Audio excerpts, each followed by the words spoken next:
मित्रांनो, आपला एंडसेमच्या पेपरमध्ये भरपूर मुलांचे क्वेश्चन येतात की सर मला वेळ पुरत नाही, वेळ पुरला असता तर मी पूर्ण स्कोरिंग करू शकलो असतो.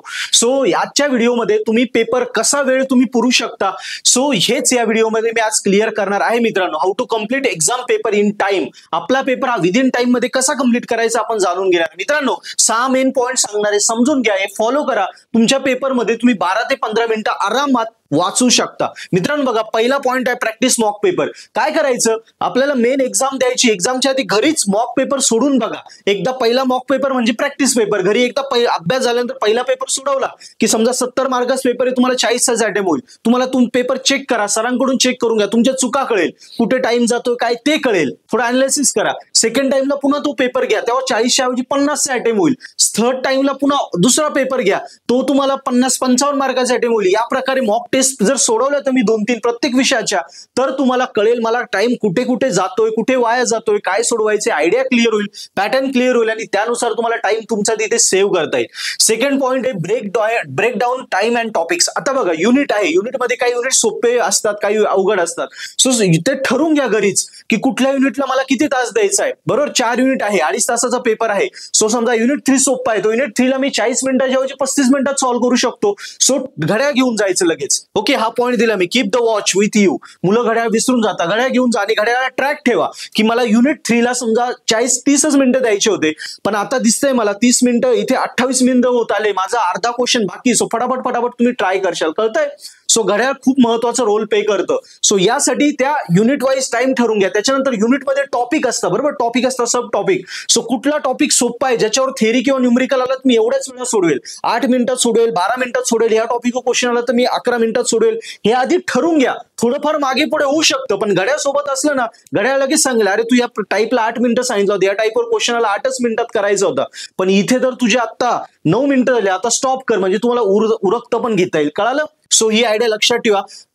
टॉपिक आणि त्याच्यावर कुठला प्रश्न आला तर तुम्हाला कुठल्या याच्याला किती टाइम द्यायचा हे आधीच ठरवून घ्या. नंतर इझी क्वेश्चनने सुरुवात करा. काय होतं, अवघड प्रश्न आला की तो आपल्याला रिक्वायर्ड दिलेल्या टाइम पेक्षा जास्त टाइम घेऊन घेतो आणि माणूस घाबरून जातो. जास्त टाइम गेल्यामुळे टाइम वाया जातो आणि घाबरल्यामुळे बाकीचंही आठवत नाही. त्यापेक्षा काय करायचं, पेपरमध्ये नेहमी 60 मार्कचं सोपं असतं, 60% सोपं असतं, 40% अवघड असतं. तो आधी जे सोपं आहे 60% तिथून सुरुवात करायची, म्हणजे ऍटलीस्ट आपली पासिंग तर सिक्युअर होऊन जाते. एकदा पासिंग सिक्युअर झाली की मग 40 मार्कवर यायचं, जेणेकरून आणि सोपं सॉल्व्ह केलं, एकदा एक क्वेश्चन कव्हर होत गेला, पासिंग होत गेली की कॉन्फिडन्स येतो.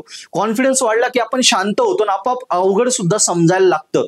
सो तिथे आपला टाइम सेव्ह होतो. सो त्यामुळे इझी क्वेश्चनने सुरुवात करा आणि क्वेश्चन काळजीपूर्वक वाचा. काय होतं, एखाद्या वेळी विचारला आहे डिफाईन, मग मुलगा व्यवस्थित वाचत नाही, तो एकदम खुशी त्याला क्वेश्चन येतोय, मग खुशी डिफाईन करून देतो. अजून ऍड ऑन मध्ये तो ऍडव्हान्टेज लिहून देतो, डिसएडव्हान्टेज लिहून देतो, फीचर लिहून देतो, पण त्याला मार्क नाहीये ना. तुला मार्क फक्त डिफाईनलाच आहे. तो तेवढंच विचारलंय तेवढंच कर, जेणेकरून जिथे अनवॉन्टेड तुझा टाइम जातोय तो टाइम तिथे सेव्ह होईल. क्लिअर. सो क्वेश्चन काळजीपूर्वक वाचा, जेवढं विचारलंय तेवढंच लिहा.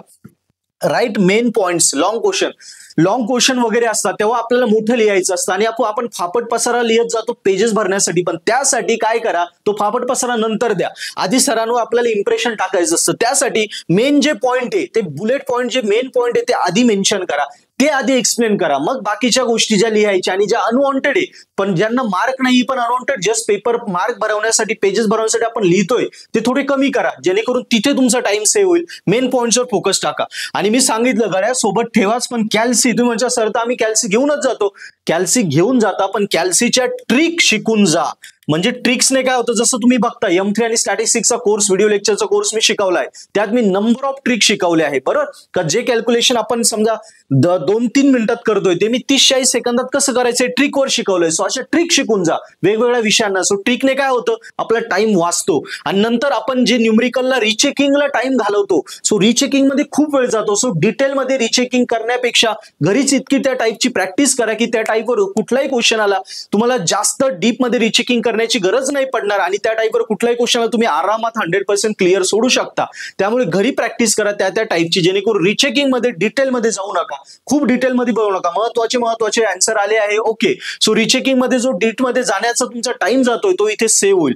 मित्रांनो, या 6-7 स्ट्रॅटेजी फॉलो केल्या ना, तुम्हाला इतका कॉन्फिडंट वाटेल की बस. आणि शेवट मग आपल्याला सगळं तुमचं 10-12-15 मिनिटं वाचताय, ते वाचल्यानंतर मग फायनल आपल्याला रिव्ह्यू करायचंय की ज्याच्यामध्ये फायनल रिव्ह्यू मध्ये टाईप क्वेश्चन, त्याच्यातले डायग्राम वगैरे मेन पॉईंट सगळं आलंय का, त्यासाठी 2-5 मिनिटात आपला रिव्ह्यू करायचा आहे. याच्यासाठी तुम्हाला टाइम वाचेल. ओके, रिचेकिंगला पण तुम्हाला टाइम वाचेल. आणि सगळं करत असताना, एवढं करत असताना यदा कदाचित एखाद्या वेळी नाहीच झालं, पेपर अवघड येऊन गेला, टाइम नाहीच पुरला, तर त्या केसमध्ये घाबरू नका, काम राहा. आपण स्वतःवर खुश तरी राहाल की मी प्रयत्न केला, सिस्टमॅटिक करून गेलो, पूर्ण ऍडजस्टमेंट करून गेलो, नियोजन करून गेलो, स्ट्रक्चर ठरून गेलो, भले थोडंफार हे झालं तरी काम राहा, कूल राहा. या पेपर नाही जमला ना, पण मी शिकून गेलो कसं मॅनेजमेंट टाइमचं करायचं, पेपर कसं टाइम मध्ये कम्प्लीट करायचा.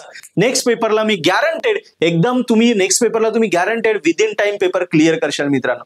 सो या 6 स्ट्रॅटेजी फॉलो करा. बघा, पेपर हा विदिन टाइम कम्प्लीट होईल. मी रिव्ह्यू करून देतो. पहिल्यांदा मॉक टेस्ट सोडून जा, मॉक टेस्टची प्रॅक्टिस करून जा. टॉपिक आणि त्याला किती टाइम जायचा आहे ठरून जा. सोप्या क्वेश्चनने सुरुवात करा. प्रश्न काळजीपूर्वक विचारा, जे विचारलं तेच लिहा. मेन पॉइंट्स लिहा. लॉंग क्वेश्चनला कॅल्सी सोबत असू, त्याच्या ट्रिक शिकून घ्या. घड्यासोबत असू द्या. रिचेकिंगला जास्त वेळ घालू नका. शॉर्ट मध्ये रिचेकिंग करा. पूर्ण शेवट रिव्ह्यू आपल्याला करायचं आणि काम राहायचं. मित्रांनो, या पद्धतीने जा, आपला पेपर विदिन टाइम कम्प्लीट होईल. आणि एंड सेमचा अभ्यास करताय ना, आता वेळ कमी आहे. सो आता नक्की तुम्ही पर्पलाइट ऍप्लिकेशन डाउनलोड करा, ज्याची लिंक मी डिस्क्रिप्शन मध्ये दिली आहे. पर्पलाइट ऍपवर तुमच्या डिपार्टमेंटचे महत्त्वाचे विषयांचे व्हिडिओ लेक्चर कोर्सेस आहे.